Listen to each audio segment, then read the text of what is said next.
Good evening all of you. एक तो जानकारी पहले देख ले, एक दो जानकारियां। ये वाली जो आपके सामने जो बुक है, जिसको आपने प्रश्न बैंक के रूप में थी, ये आप सबको मिली है, मिल गई सभी को? ठीक है। और जिन्होंने कोई लास्ट में दीपावली के आसपास जाके एडमिशन लिया हो, उससे पहले जिनका कार्ड नहीं बना होगा तो उसको नहीं मिली होगी, तब मिल जाएगी। ठीक है। ये जो पुस्तक है जो प्रश्न बैंक के नाम से, ये अब तीसरी बार छपी है। पहली बार छपी थी, कुछ अशुद्धियां थी, उसको ठीक कर दिया था हमने। फिर भी उसके बाद दूसरी बार प्रेस में गई, फिर भी कोई व्याख्या में या किसी प्रश्न में कोई त्रुटि थी, उसको अभी ठीक कर दिया। और अब ये तीसरी बार प्रस्तुत है ये। और अब इसके ऊपर जो लिखा गया है, क्योंकि इसमें ऑनलाइन वाले विद्यार्थी भी हैं और जो आपसे भी कोई संपर्क में है, और यदि वो कोई बुक के बारे में पूछता है तो ध्यान रखिए, ऊपर लिखा गया संशोधित संस्करण। अरे ये कल ही प्रेस से आई है, पहले वाली और कोई चेंज नहीं है इस पे, केवल एक ही चेंज है कि इस पे संशोधित संस्करण लिखा है, बाकी सेम रूप में ही है। लेकिन ये एडिशन जब शुरुआत में आई थी बुक्स, और उसके बाद ये लगातार मार्केट में भी गई थी, और ऑफलाइन वाले जो भी आप जैसे भाई बहन थे, उनके लिए हमने ये क्लास में निःशुल्क रखा था और आपको मिल भी गई थी। लेकिन इससे पुराने जो एडिशन, आपको कौन सा एडिशन मिला था या उसमें क्या त्रुटि थी, उसमें कुछ 5-7 त्रुटियां हैं।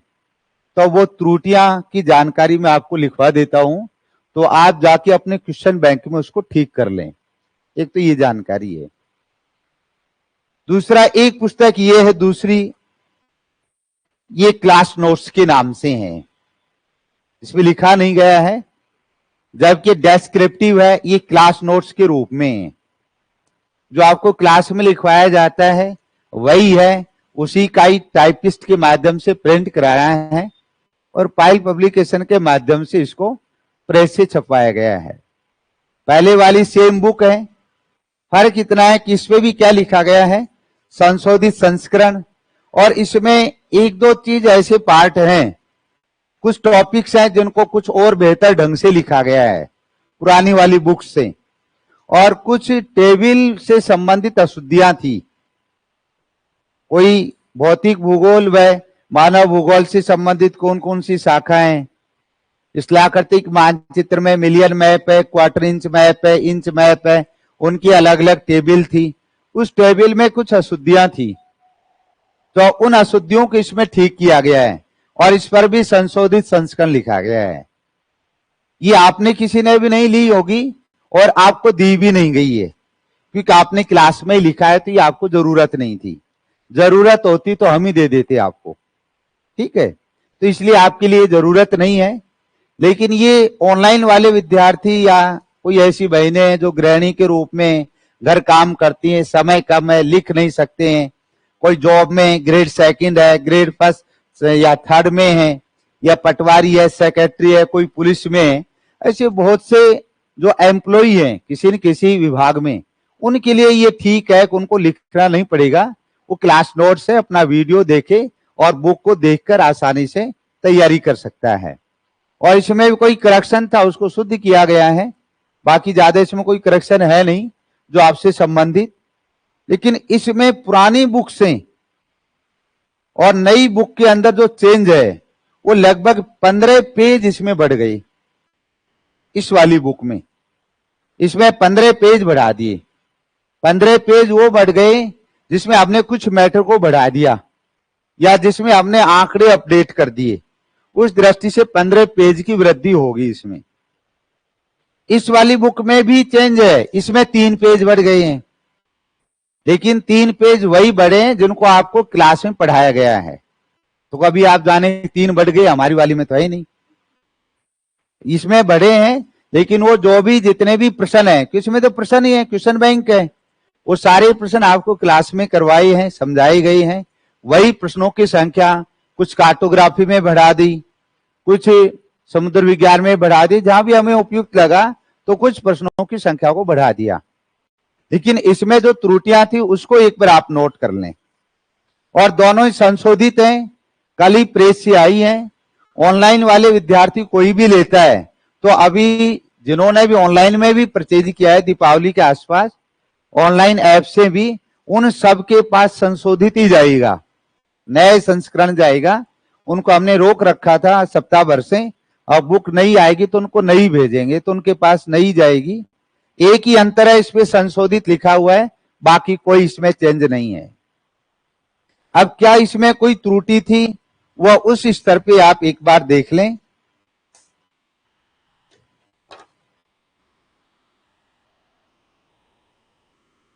और अभी जिन्होंने कल से क्लास ली है, कल किसी ने बुक ली है, इसको कल लिया है या आज लिया है, तो उसको संशोधित ही दी है, उसको करेक्शन नहीं करना है, तब वो भी करेक्शन कर दे। हाँ,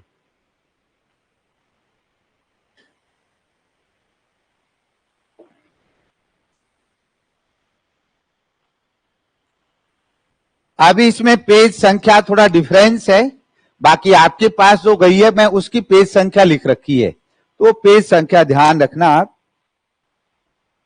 और उसमें आप देख लेना, एक पेज में लास्ट में लिख लें भूगोल प्रश्न बैंक जो है।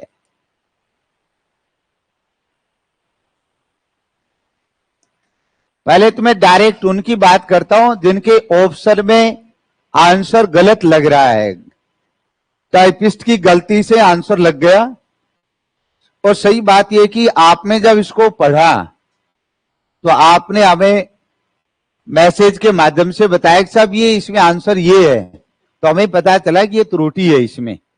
तो जैसे जैसे आपके माध्यम से जानकारियां पता चली, कुछ हमने देख पाए, तो उसके माध्यम से फिर इसको वापिस संशोधित कर दिया है इसको। पहले तो मैं उनकी बात कर देता हूं जो डायरेक्ट आंसर में त्रुटि है। व्याख्या की बात तो कई जगह जो त्रुटि है वो बाद में चर्चा करेंगे। एक है पेज नंबर 80, मैं पेज नंबर भी लिख रहा हूं, और प्रश्न संख्या 111। ये जलवायु विज्ञान की यूनिट है। जब क्वेश्चन बुकलेट वाली जो पार्ट है, इसमें जब आप देखेंगे तो पेज नंबर 80 प्रश्न संख्या 111, और इसमें लिख रखा है दक्षिणी गोलार्ध में पछवा पवनों की दिशा। दक्षिणी गोलार्ध में पछवा पवनों की दिशा होती है। ये हालांकि पहले आ चुका है, ये प्रश्न आपके पेपर में आया हुआ है, और मैंने आपसे बहुत बार चर्चा की थी। इसमें बहुत से वो प्रश्न हैं जो किसी न किसी एग्जाम में आए हुए हैं, जिससे आपको थोड़ा प्रकृति समझ में आए और एक प्रैक्टिस हो सके।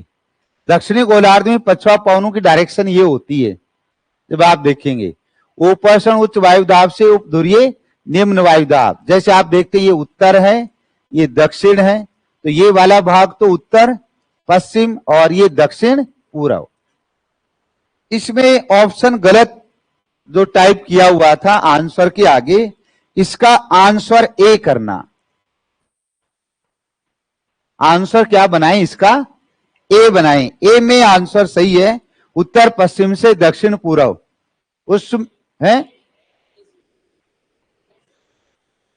ये आपके पास दूसरा स्लॉट है, ये फर्स्ट स्लॉट वाला है ना, उसमें ऑनलाइन में उनके पास है, आपके कर रखा है तो आप नहीं करे। मैं कह रहा हूं ये तीसरी बार छपी है, समझ रहे हो, तीसरी बार छपी है। तो जो अभी आपसे पहले भी गए ना बैच, तो भाई आपसे पहले चले गए, उनके पास पुरानी वाली बुक होगी, तो आपके पास यदि ये ए है तो आप मत बदल देना, समझ रहे ना भाई। शुरुआत में फर्स्ट में आया तब उसमें एक त्रुटि थी, हमने ठीक करा दिया दूसरी बार। अब हमें ये नहीं पता है कि फर्स्ट वाला स्लॉट तो किसके पास है और सेकंड वाला स्लॉट किसके पास है। हाँ, ये तो पता है कि थर्ड वाला अब आया है, इसकी तो जानकारी है। इसलिए यदि सही है तो उसको आप चेंज नहीं करें, और जिनके नहीं होगा तो आप चेक कर लेना, जिनके पास नहीं है घर जाके, यदि ए है तो ठीक है, और ए नहीं है तो उसको ठीक कर लेना है। एक इसमें प्रश्न है,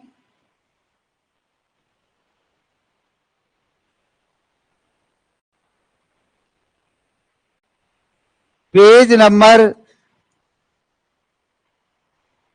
155 और प्रश्न संख्या 44। दूसरा संशोधित वाले में तो बहुत से ठीक कर दिए थे हमने।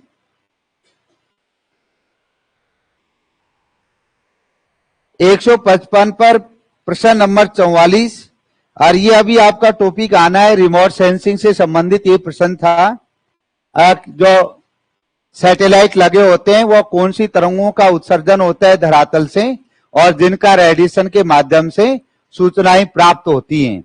उसमें पहले आंसर सी बना हुआ था शायद, और अब इसमें आंसर ए है, और चेक कर लें ए है तो ठीक है, ए नहीं है तो उसको ए कर लेना है। सही है क्या? नहीं है? अच्छा, ये प्रश्न मैं आपको बताऊं कि ये जो प्रश्न था, ये प्रश्न असिस्टेंट प्रोफेसर 2020 में आया था। जब आया तो हमने इसके संदर्भ में पढ़ाया गया था, तो हमने इसका आंसर पहले ए बनाया। आरपीएससी ने भी आंसर इसका ए दिया, आंसर इसका सी दिया था आरपीएससी ने, ए नहीं दिया। तो जब आरपीएससी ने सी दे दिया तो हमने इसको चेंज कर दिया। भाई अल्टीमेट एजेंसी तो वही है। कोई चीजों में लेकर यदि द्वंद्व है, अंतर है, तो आरपीएससी में मान रहे हैं तो हमने भी फिर इसको सी मान दिया, बस सी कर दिया। कमेटी बैठी, उसके बाद फाइनल आंसर की में ए कर दिया आरपीएससी ने। और फाइनल आंसर की का मतलब कोई कमेटी बैठी होगी, आरपीएससी ने बैठाई होगी एक्सपर्ट की, और फिर वापस उसको ए किया। तो पहले हमने इसको सी किया, ए था पहले, तो यूट्यूब के माध्यम से हमने तो ए बताया, आरपीएससी ने सी माना। तो कहा साहब ये क्या है? भाई आरपीएससी सर्व मान्य है, जो बता दियो ठीक है, यदि वो मान नहीं तो। ऐसा एक वेबर की थ्योरी में प्रश्न है, इस बार भी था वो प्रश्न, आप उद्योग की स्थिति सबसे उपयुक्त कहां होगी, उसमें अब भी विवाद है। उसके बाद आरपीएससी ने फाइनल आंसर की में ए बना दिया, तो फिर वापिस हमने इसको ए कर दिया।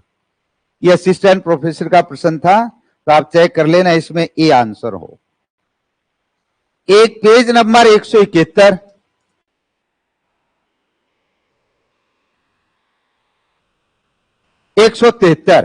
पेज नंबर 173 और प्रश्न संख्या 39।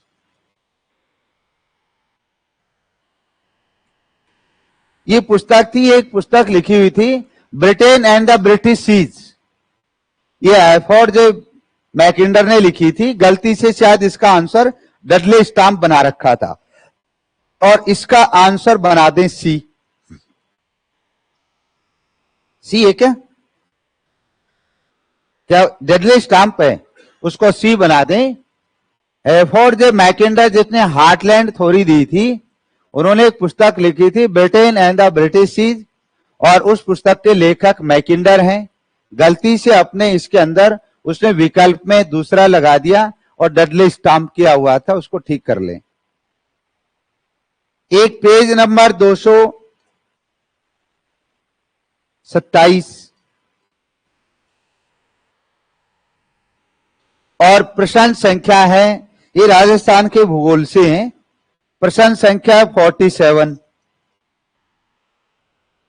और इसमें प्रश्न ये था कि पहला राजस्थान के अंदर स्पाइस पार्क, मसाला पार्क कहां स्थापित किया गया, और पहला स्थापित किया था जोधपुर में। तो इसका आंसर क्या है? सी। और उसमें आंसर गलती से बना रखा है कोटा। और स्पाइस पार्क पहला जोधपुर में था और दूसरा कोटा में था। ये 4 प्रश्न ऐसे थे जिनमें विकल्प गलत लिखे हुए थे, जिसमें आपने कहा एक वाले का तो आप वाले संस्करण में कर रखा था, बाकी वाले में अब कर दिए हैं, और आप उसको दुरुस्त कर लें। एक तो पछवा पाउनों से, जिसमें ए था, पेज नंबर 80, प्रश्न संख्या 111 क्लाइमेटोलॉजी। एक आप लिखा पेज नंबर 155, प्रश्न संख्या 44, जिसमें आंसर ए है। पेज नंबर 173, प्रश्न संख्या 39, Britain and the British seas, ये पुस्तक के बारे में है, एफोर्ड जे मैकिंडर के द्वारा लिखी गई थी। और पेज नंबर 227 और प्रश्न संख्या 47, जिसमें अपन कहें मसाला पार्क, जिसको अपन के स्पाइस पार्क की बात की, जो राजस्थान में पहला जोधपुर में स्थापित किया गया, जिसका आंसर सी है। ये 4 तो ऐसे प्रश्न थे जिनमें कोई त्रुटि थी, तो उसको आप चेक कर लें। ऑनलाइन वाले भी जिन विद्यार्थियों ने मंगाई हो पुस्तक और उन्होंने चेक किया हो, तो वो अपना चेक कर लेंगे। ऑफलाइन में आपको मिली है, आप भी चेक कर लें।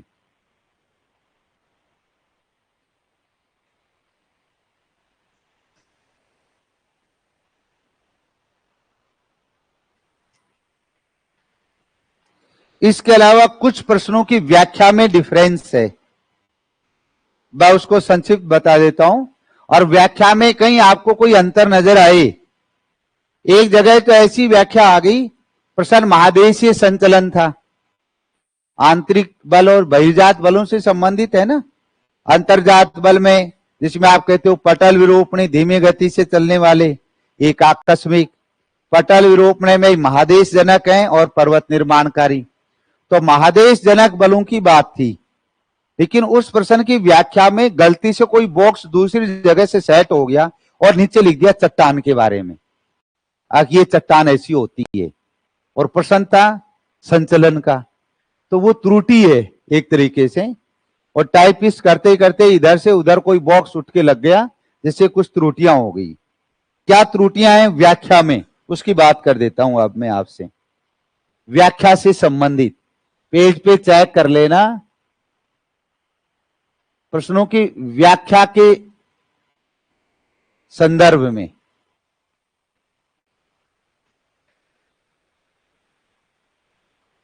क्योंकि बुक भी अपने आप में बहुत बड़ा काम है, इस पे ज्यादा समय चाहिए, और समय की परिस्थितियां इतनी थी नहीं, तो समय भी ज्यादा लगा। और अब दीपावली का अवकाश रहा, तो उस समय चीजों को ठीक ढंग से देख पाए। देखिए, इसमें एक प्रश्न नंबर है, पेज नंबर 4 पे ही है, एक तो पेज नंबर 4 और प्रश्न संख्या 24। प्रश्न 24 में एक व्याख्या थी, अब वो पृथ्वी की आंतरिक संरचना से है, और उसमें ये लिख रखा था व्याख्या के अंदर, ऊपरी मेंटल व निचली मेंटल के बीच गुटेनबर्ग असंबद्धता पाई जाती है, जबकि ऊपरी व निचली मेंटल 700 किलोमीटर की गहराई में रेपेटी पाई जाती है। कौन सी पाई जाती है? उसमें गलती से गुटेनबर्ग व्याख्या में लिखा हुआ है, तो ध्यान रखना उसमें जो व्याख्या के अंदर रेपेटी करना, और वहां एक शब्द लिखा मिलेगा गुटेनबर्ग, और ये गुटेनबर्ग है, इस वाले को काट देना। व्याख्या की बात कर रहा हूं। पेज नंबर 4 पे प्रश्न नंबर 24 जिसकी व्याख्या की गई है, उस व्याख्या में लिखा गया था upper mantle and lower mental, ऊपरी मेंटल व निचली मेंटल के बीच गुटेनबर्ग डिसकंटिन्यूटी लेयर है। वहां गुटेनबर्ग नहीं है, वहां कौन सी है? रेपेटी है, तो उसको रेपेटी कर लेना। और यदि आपके पास दूसरा संस्करण होगा तो उसमें कर रखा होगा। कर रखा है क्या? कर रखा है तो ठीक है।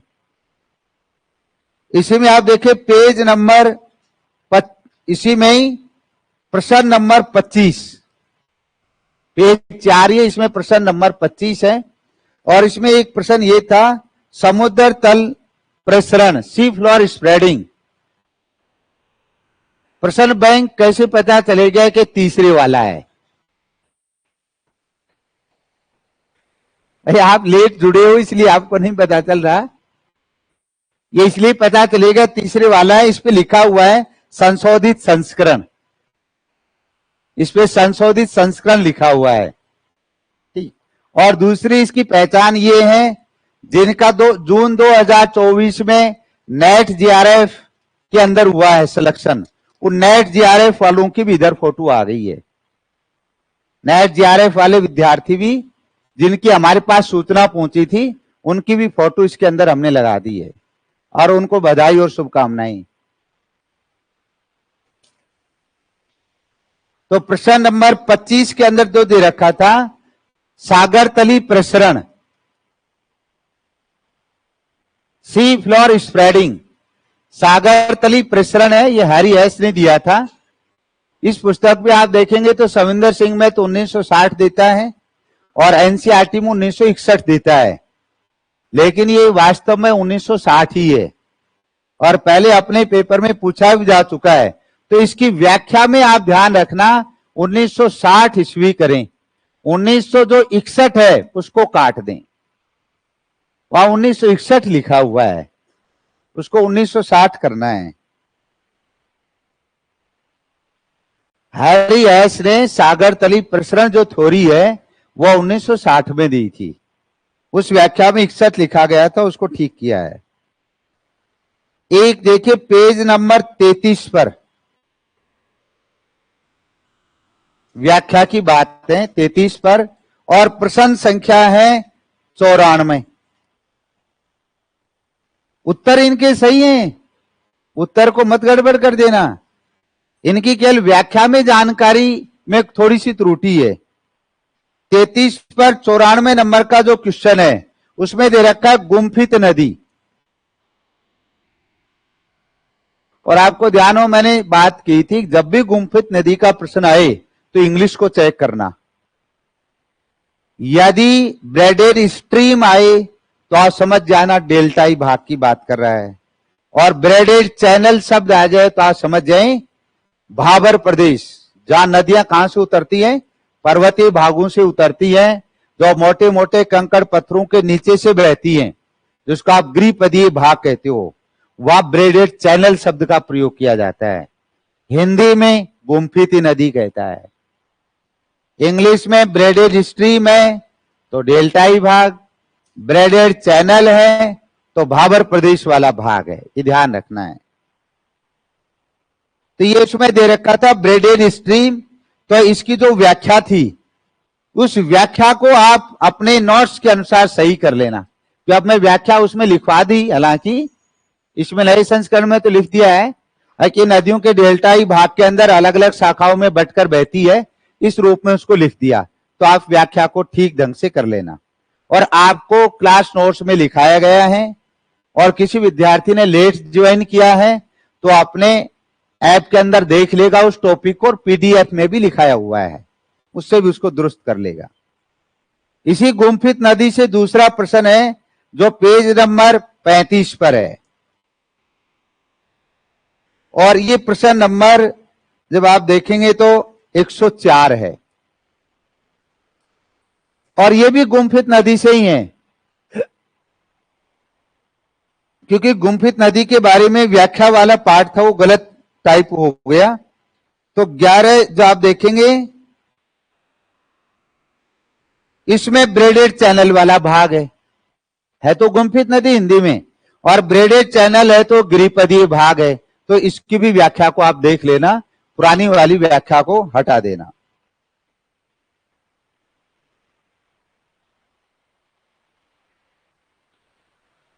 एक पीछे छूट गया, पेज नंबर 17 है, और प्रश्न नंबर 11 है। ये महादेशीय संचलन का है, इसकी व्याख्या में चट्टान की व्याख्या कर रखी है जो अपने आप में टोपी की अलग है, तो उसको हटा देना, उसको क्रॉस कर लेना, व्याख्या की कोई जरूरत नहीं, अपने क्लास में पढ़ा हुआ है, और आपको जैसे विकल्प मिलेंगे तो आप समझ जाएंगे, तो उसको आप क्रॉस कर देना, गलत है, वो चट्टान की व्याख्या कर रखी है, टॉपिक संचलन का है। और जिनके ठीक व्याख्या कर रखी हो तो उसको नहीं काटें। एक पेज नंबर 90 पे है, और प्रश्न संख्या की जो व्याख्या है वो है 22। आपको ध्यान हो तो मैंने 2 प्रश्न रखे थे जिन्होंने समुद्र विज्ञान की यूनिट पढ़ी थी, ज्वार भाटा में अधिकतम ऊंचा ज्वार आता है, उसमें लिखा था उपभू व सीजीगी, अपभू व समकोणिक, ऐसे विकल्प दिए थे। तो अधिकतम ऊंचा ज्वार तो कब आता है, चंद्रमा पृथ्वी के पास हो, उपभू, और साथ में सूर्य चंद्रमा पृथ्वी एक सरल रेखा में हो, सीजीगी। इसमें ये प्रश्न क्या दे रखा है, सर्वाधिक नीचा ज्वार कब आएगा, तो सर्वाधिक नीचा ज्वार कब आएगा, जब चंद्रमा अधिकतम दूरी पे होगा तो क्या होगा, अपभू, और सूर्य चंद्रमा पृथ्वी क्या बनाएंगे, समकोण बनाएंगे, तो उसको नाम क्या लिखा जाता है? समकोणिक, यही लिखा जाता है। गलती से अपभू की जगह उपभू लिखा गया व्याख्या में। अधिकतम नीचा ज्वार कब आएगा? जब चंद्रमा दूर होगा तो बल कम लगेगा।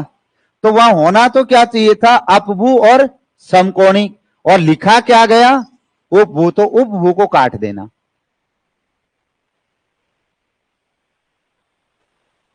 एक अभी आपको दीपावली से पहले की जो क्लास थी उसी में बात की थी आपने स्थलाकृतिक मानचित्र के बारे में।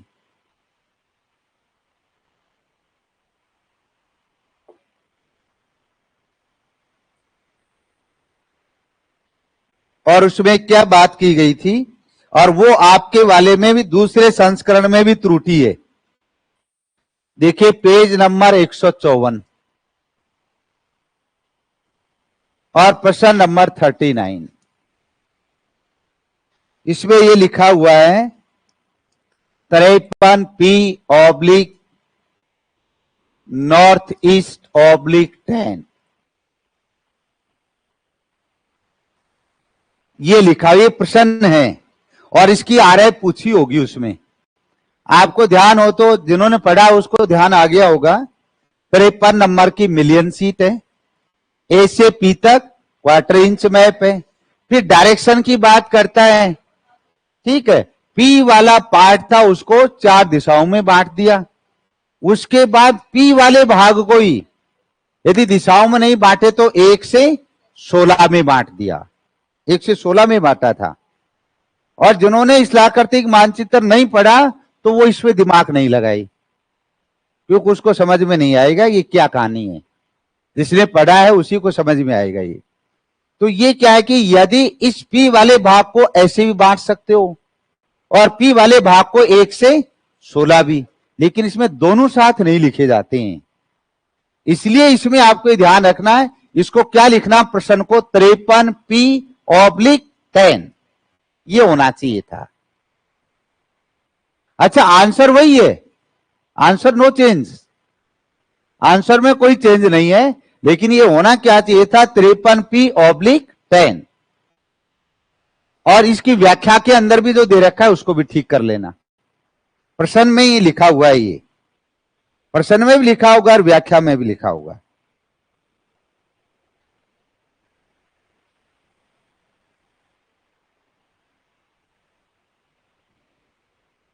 ये बताया था आपको, ध्यान हो। Million map, quarter inch map, फिर आप देखा half inch map, inch map, और नई श्रृंखला 1:10 लाख, 2.5 लाख, 1.25 लाख, या जिसको 1 लाख का, 62,500, 50,000 का, या 1:25,000 नई सीरीज। ठीक। और जैसे मैं आपके सामने लिखा, इसकी आरएफ क्या होनी चाहिए थी? आंसर क्या है उसमें? 1:50,000 या 62,500 आएगा। उसमें जैसे विकल्प दे रखा है 1:50,000। इसमें जो आंसर है, आज ही किसी विद्यार्थी ने मैसेज कर रखा था, तो आज क्लास के बाद जब मैं बैठा था तो मैसेज आया, दोबारा देख नहीं पाई क्योंकि व्हाट्सएप बहुत कम देखना होता है। विभाग के कार्यों के अलावा बहुत कम स्थिति होती है व्हाट्सएप देखे जाएं। इसलिए हमने ये रखा है कि सभी जो भी शिक्षा वाले पाठ से जुड़े हुए हैं, जो लेक्चरर वाले जो अपने कोर्स से हैं, तो सभी ऐप के चैट बॉक्स में लिखें, उसको हम देखते ही देखते हैं। व्हाट्सएप हो सकता है 1-2 दिन लेट भी देखें, लेकिन चैट बॉक्स को जरूर देखा जाता है क्योंकि वो आपसे संबंधित होता है। तो उन्होंने उस पर लिखा था, उन्होंने ऐसा ही प्रश्न दे रखा था, और कोई अरिहंत गाइड के नाम से पुस्तक आती है। अरिहंत गाइड है, कोई पुस्तक नहीं है जिसमें कंप्लीट पार्ट है। तो उन्होंने कहा कि साहब इसका आंसर, मैंने कहा कि आपके पास कोर्स है क्या? नोल हाँ। तो मुझको आपको पूछने की जरूरत नहीं थी। तो साहब पूछने की जरूरत यह है कि इसमें आंसर अलग है। भाई अलग हो सकता है क्योंकि ये गाइड है, किताब तो अलग देती नहीं। मैंने कहा किताब में पढ़ा? नोल किताब में पढ़ा। नोल किताब में अलग है। तो मुझको किताब सही है। भाई गाइड में गलत हो सकता है, किताब में तो सही होगा निश्चित रूप से। किताब में गलत हो ही नहीं सकता। किताब कौन सी? जैसे मैंने कहा ना 11th-12th की बुक है, जेपी शर्मा साहब की पुस्तक है, आरएल सिंह साहब की पुस्तक है, वो मूल पुस्तकें हैं, तो किताब तो सही है, गाइड में त्रुटियां होती हैं। और उन्होंने एक प्रश्न ऐसा भेजा जो प्रश्न एक ही, दोनों का उत्तर अलग अलग। मैंने कहा एक ही प्रश्न के उत्तर दो तो नहीं हो सकते, एक तो गलत होगा ही, आप समझ जाओ कोई साथ निश्चित रूप से गलत है ही। तो गाइडों में जब आप प्रैक्टिस करें, मान लो आप यूथ की है, अरिहंत की है, जो भी आप कोई पुराने पेपर आप प्रैक्टिस करते हो, तो उसमें आप एक बार कोर्स को पढ़ो। पहले कोर्स को पढ़ने के बाद आपको पकड़ में आ जाएगा गलती कहां है या त्रुटि कहां है, और नहीं पकड़ में आए तो फिर आप अपन यहां लेके आए, अपन बात करेंगे, उस पर चर्चा करेंगे कहां स्थिति हो सकती है। हाँ 62,500 भी आंसर हो सकता है, बिल्कुल सही है, 50,000 नहीं मिले तो। फिर एक प्रश्न है इसमें, पेज नंबर 163 पे, 163 पर, और प्रश्न संख्या इसमें 33। ये स्टैटिक्स से है जो अभी आपके सामने आगामी 5-4 दिन बाद ये यूनिट आएगी आपके सामने। इसमें व्याख्या के अंदर लिख रखा है परमाणु विचलन गुणांक।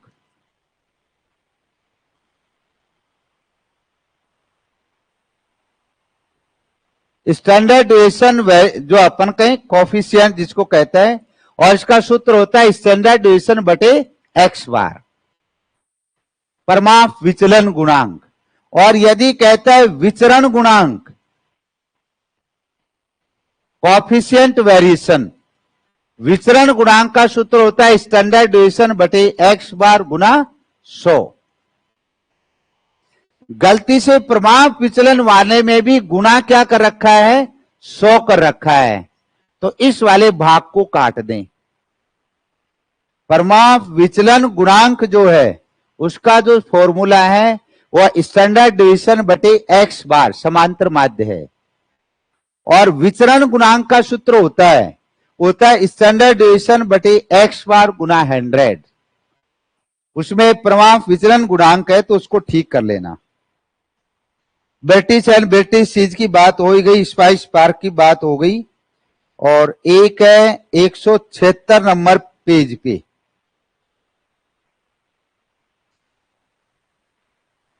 पेज नंबर 176 पर, और प्रश्न संख्या 52। और इसमें एक प्रश्न ये दे रखा है, ये प्रश्न है क्षेत्र एक रूपता सिद्धांत।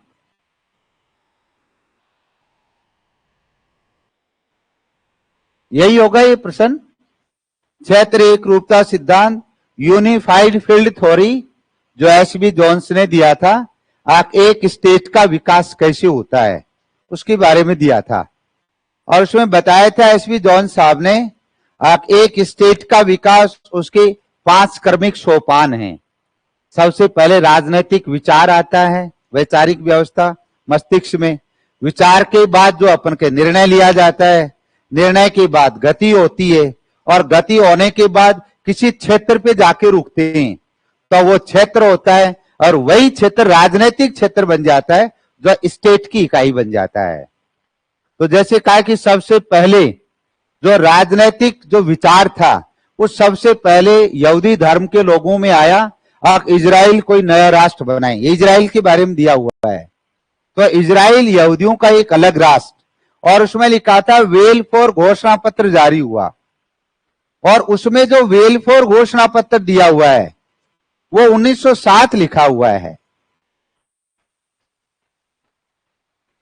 ये 1917 में जारी हुआ था, और पुस्तक में शायद दिया होगा 1907। तो इस 7 को काट दें, 1917 कर दें उसको, व्याख्या में है ये प्रश्न तो सही है। अब सबसे पहले मस्तिष्क में यहूदी धर्म के लोगों में मस्तिष्क में विचार आया कि हम एक अलग राष्ट्र बनाएंगे, राज्य बनाएंगे इजराइल। फिर निर्णय हुआ, और निर्णय क्या हुआ, वेलफेयर घोषणा पत्र जारी हुआ, और उसमें बताया गया कि पश्चिमी एशिया में जहां फिलिस्तीन क्षेत्र है वहां एक भूमि है, वहां हम अलग एक राष्ट्र बनाएंगे। और निर्णय हो गया तो उसके बाद गति हुई, और जब गति हुई तो गति क्या, पूरे वर्ल्ड से यहूदी धर्म के लोग स्थानांतरण करके, प्रवास करके और फिलिस्तीन की भूमि पे पहुंचे जहां इजराइल है। और गति के बाद कहां पहुंचे, उस क्षेत्र पे, वो एक भूभाग है, और वही क्षेत्र क्या बन गया, इजराइल स्टेट, इजराइल देश बन गया। इजराइल और बांग्लादेश का विकास एसवी जॉन्स की थ्योरी के आधार पे हुआ है, दोनों का। तो वेलफेयर घोषणा पत्र 1917 कर दे 7 की जगह। और एक अंतिम इसमें है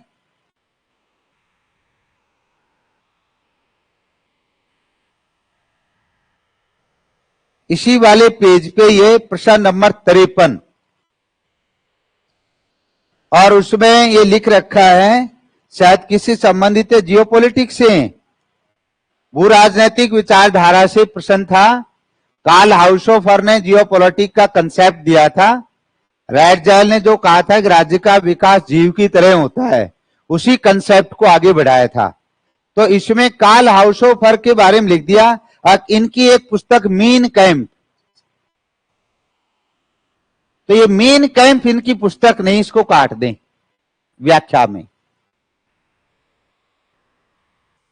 कार्ल हाउसहोफर जियोपॉलिटिक्स, जो अपन के भू राजनीतिक विचारधारा के जनक रहे हैं, मेन कैंप को काट दे, अपने नोट्स में वहां लिखाया हुआ है कार्ल हाउसहोफर के बारे में।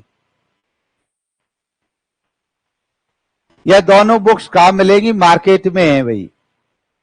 हाँ, दोनों ही मार्केट में है, और ये कल ही आई हैं, तो पूरे राजस्थान में पहुंचने में 2-3 दिन का समय लगेगा। तो आप समझ लें कि अभी जब देखें तो उस पर संशोधित लिखा हुआ मिलेगा। और यदि आपको कहीं नहीं जाना तो ऐप से परचेज कर सकते हैं, लेकिन ऐप पे अतिरिक्त पैसा लगता है, इसलिए बेहतर है कि आप किसी बुक डिपो से खरीदें। हमने ऐप पे तो केवल और केवल इसलिए सुविधा दी है, जो बहुत दूर दराज है, कोई हरियाणा का विद्यार्थी है, कोई एमपी का विद्यार्थी है, कोई यूपी का विद्यार्थी है, उसको वहां आसपास में कोई बुक डिपो नहीं है, ठीक है।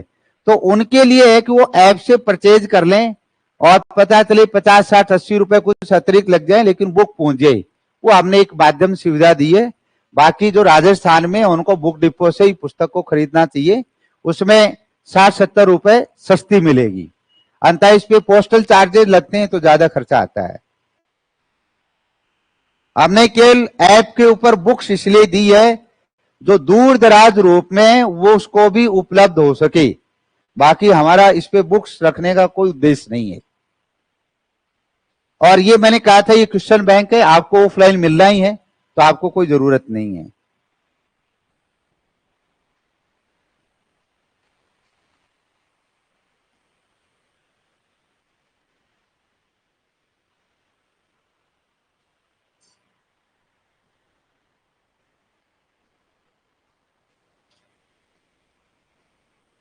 अब कई बार तो ऐसी त्रुटियां रहती हैं, आपको ध्यान हो, जिन्होंने जलवायु विज्ञान पढ़ा उनको मैं ध्यान दिलाऊं, एक टेबल ऐसी थी जलवायु विज्ञान में जिसमें दे रखा था 21 जून को सूर्य कर्क रेखा पे हो तो उत्तरी गोलार्ध के अंदर और दक्षिणी गोलार्ध में दिन की अवधि कितनी होगी। ऐसी एक टेबल थी। वो टेबल पहले वाली जो पुस्तक थी ये, क्योंकि ये हमने इस पुस्तकों में रखा, इसमें जो पहले थी उसमें त्रुटि थी। त्रुटि क्या थी, घंटे सही लिखे गए, मिनट अगले कॉलम में चला गया। कंप्यूटर पे एक थोड़ा सा भी स्पेस कम ज्यादा होते ही टेबल बिगड़ जाती है। इस बार हमने खूब अच्छे ढंग से करवा के कि ये टेबल है, अब इसको मत छेड़ना, फिर छेड़ दिया और नए संस्करण में भी आ गई हो, उसके बाद भी त्रुटि होगी एक टेबल में। मैंने कल ही देख रहा था, इसकी जो पुरानी टेबल थी, क्यों इसमें ऑनलाइन वाले विद्यार्थी जुड़े हुए हैं, तो अपने क्लास नोट्स की टेबल है उसके अकॉर्डिंग कर लेंगे। जैसे देखो कुछ टॉपिक्स में क्या था, एक तो सूर्य ताप की थी, एक मानचित्र के प्रकार लिखवाए थे मापनी के अनुसार, स्थलाकृतिक लक्षण के आधार पे, रचना शैली, उसमें क्या हुआ, ऊपर तो लिख दिया और वो नीचे जब बनाए टेबल तो इधर उधर चले गई। बुक में पुरानी वालियों में उस टेबल को ठीक किया गया है।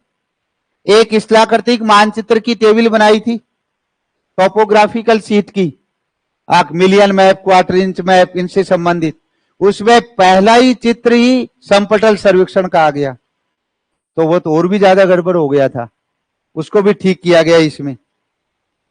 एक भौतिक भूगोल मानव भूगोल की शाखाएं लिखी, एक तरफ लिखा भौतिक भूगोल, एक तरफ लिखा मानव भूगोल।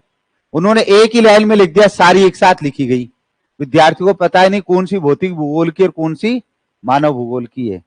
तो कई बार कंप्यूटर से इतनी त्रुटियां हो जाती है इधर उधर टेबल होने के कारण। तो आधुनिक मानव भूगोल के पिता हंटिंगटन नहीं है, रैटजेल लिखाया हुआ है, नहीं लिखवाया अपन ने।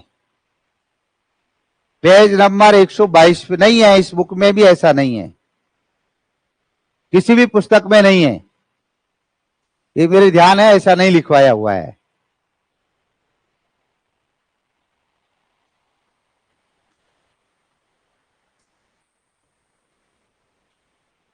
एक 122 नंबर पे तो है ही नहीं, आपने किताब ही कोई दूसरी पढ़ ली।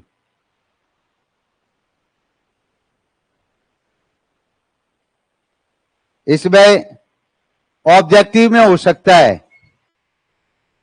बाकी इसमें नहीं है। इसमें आर्थिक भूगोल का पाठ चल रहा है।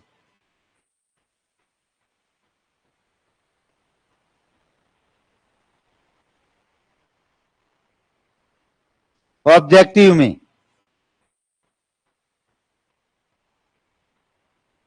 122 पे कहां है? 123 पे है, 90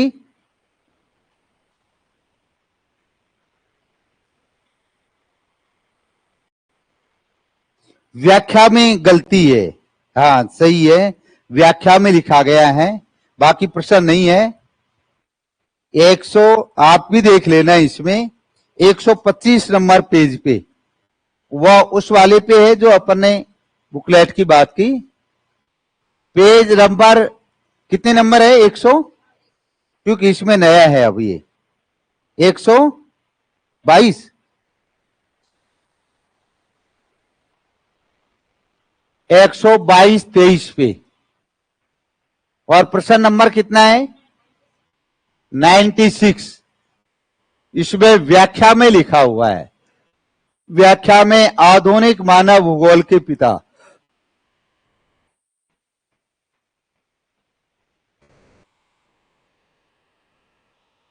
मानव भूगोल के भी पिता और आधुनिक मानव भूगोल के पिता दोनों ही कौन है?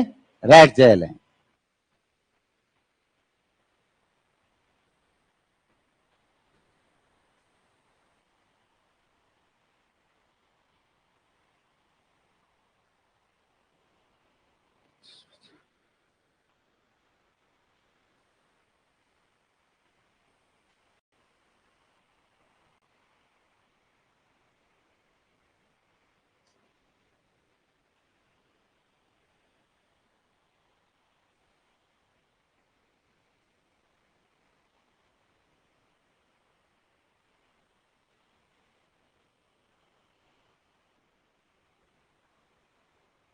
ये कुछ बातें इससे संदर्भित थी।